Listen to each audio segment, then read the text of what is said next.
Kan aku nggak Mas. Pak kata edit kang ngurus. Oke, kembali lagi di channel saya. Saya tidak usah promo. Saya nggak suka promo like, subscribe. Kalau di video saya nggak suka karena nggak penting.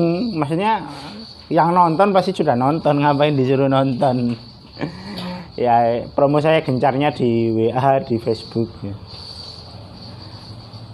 Oke, kali ini kita balik di konten Hakim Buku. Saya di sini akan menghujat buku-buku yang sudah pernah saya miliki. Bumper. Oke, di video kali ini saya akan mereview sebuah buku. Ini bukan buku ini ya, bukan buku pelajaran atau buku novel seperti kemarin. Ini karena saya review karena saya kehabisan buku untuk direview. Karena saya pikir buku saya itu sebenarnya banyak. Cuma yang terjangkau untuk dibeli itu juga nggak banyak gitu. Kebanyakan buku saya nggak beli di sini soalnya dan nggak ada akses untuk beli di sini, nggak ada aksesnya. Jadi saya review bukunya terbatas karena itu tadi. Nah, ini kenapa panas-panas saya pakai gini ya? Karena saya nggak pede sama rambut dan nggak berani potong rambut. Karena ya musim saya nggak tahu kan siapa tahu yang potong sebelum saya kena flu burung kan, nggak tahu saya. Oke, di sini saya akan mereview sebuah buku yang menurut saya cukup bagus. Ini dia bukunya. Dedeng, ya. Sesuai. Larang ini. Buku Menuju Kiblat Ilmu.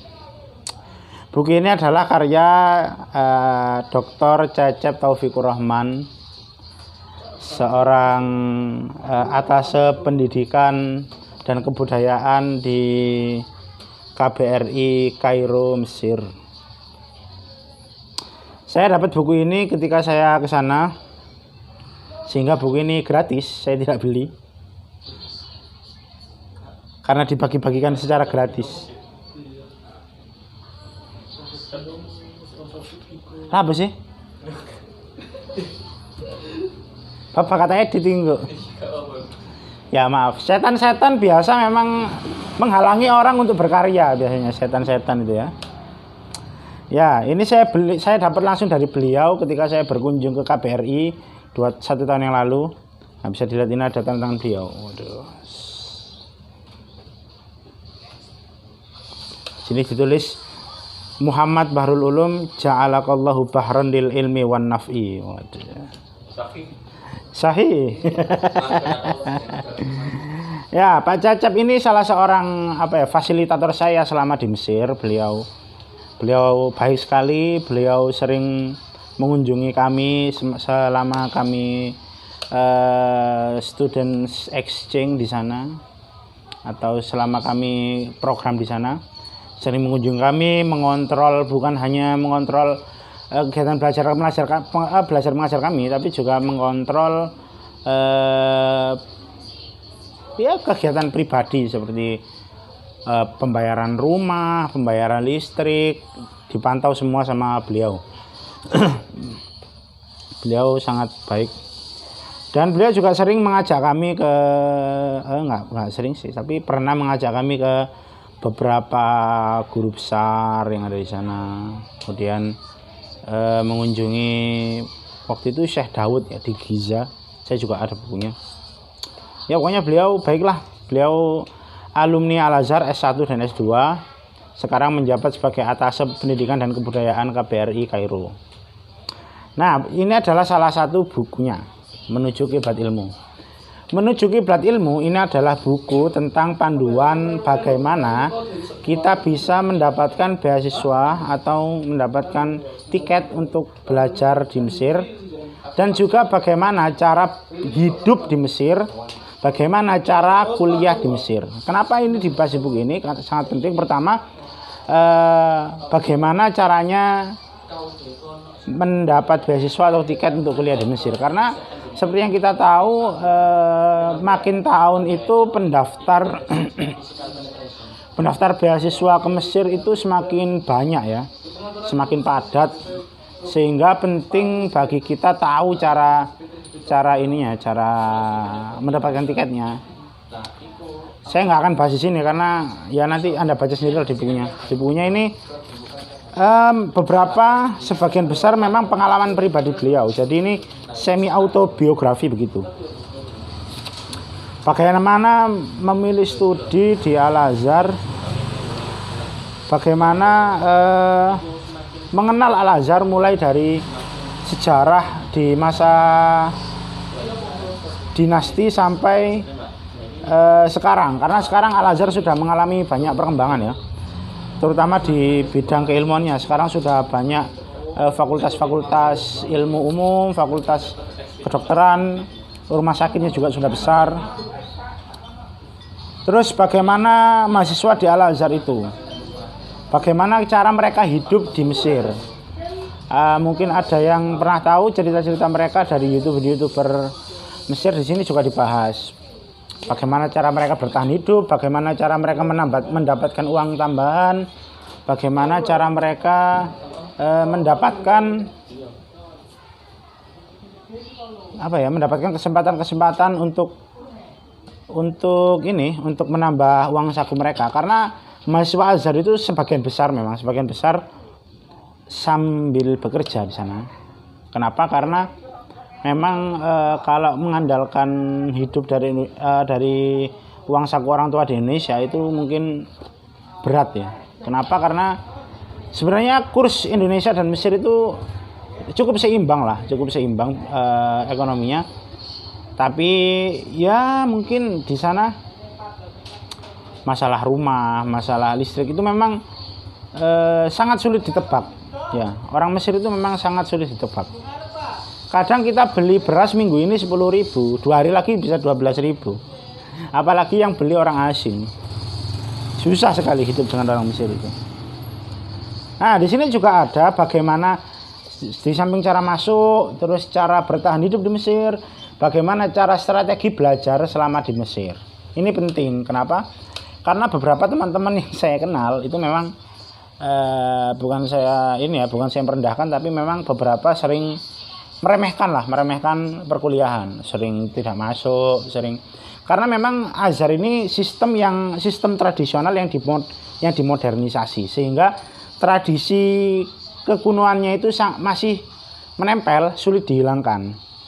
Contoh masalah absen ini mulai diberlakukan di Al-Azhar akhir-akhir 10 tahun terakhir inilah.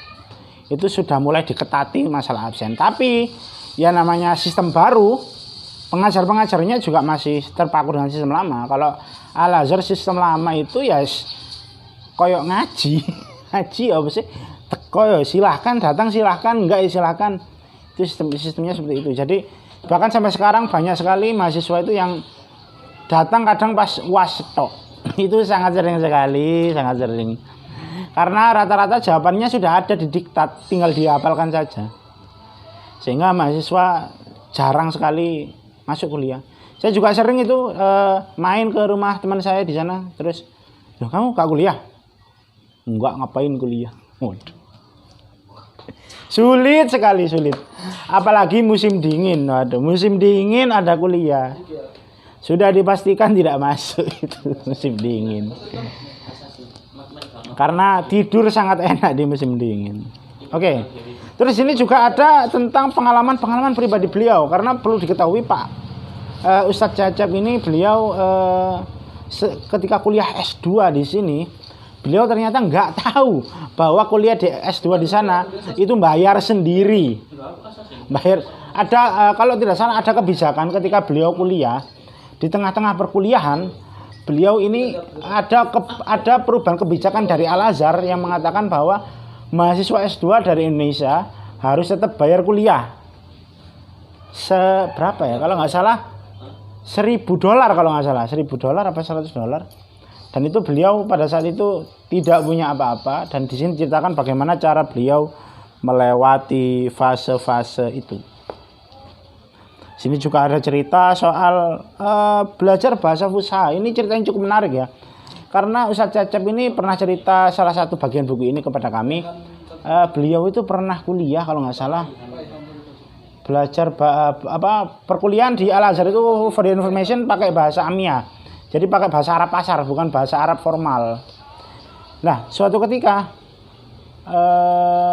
Ustadz Cecep ini mengatakan kepada dosennya, itu dong pakai bahasa Fusha dong, kami nggak ngerti. Sama mahasiswa lain di Saudi, kalau pakai Fusha kami yang nggak ngerti. Lucu sekali. Orang Mesir tidak bisa bahasa Fusha. Itu sering sekali loh. Kalau di Indonesia misalkan Anda ke gerai Telkomsel, itu pasti bisa lah bahasa Indonesia. Di sana nggak bisa. Jadi saya ngurus kartu itu lamanya bukan di pengurusannya. Saya cari orang yang bisa bahasa Fusha di situ. Terus saya ajak negosiasi gimana caranya bisa bantu saya di teller. Itu yang lama. Oke, itu mungkin dari saya. Cukup menarik buku ini.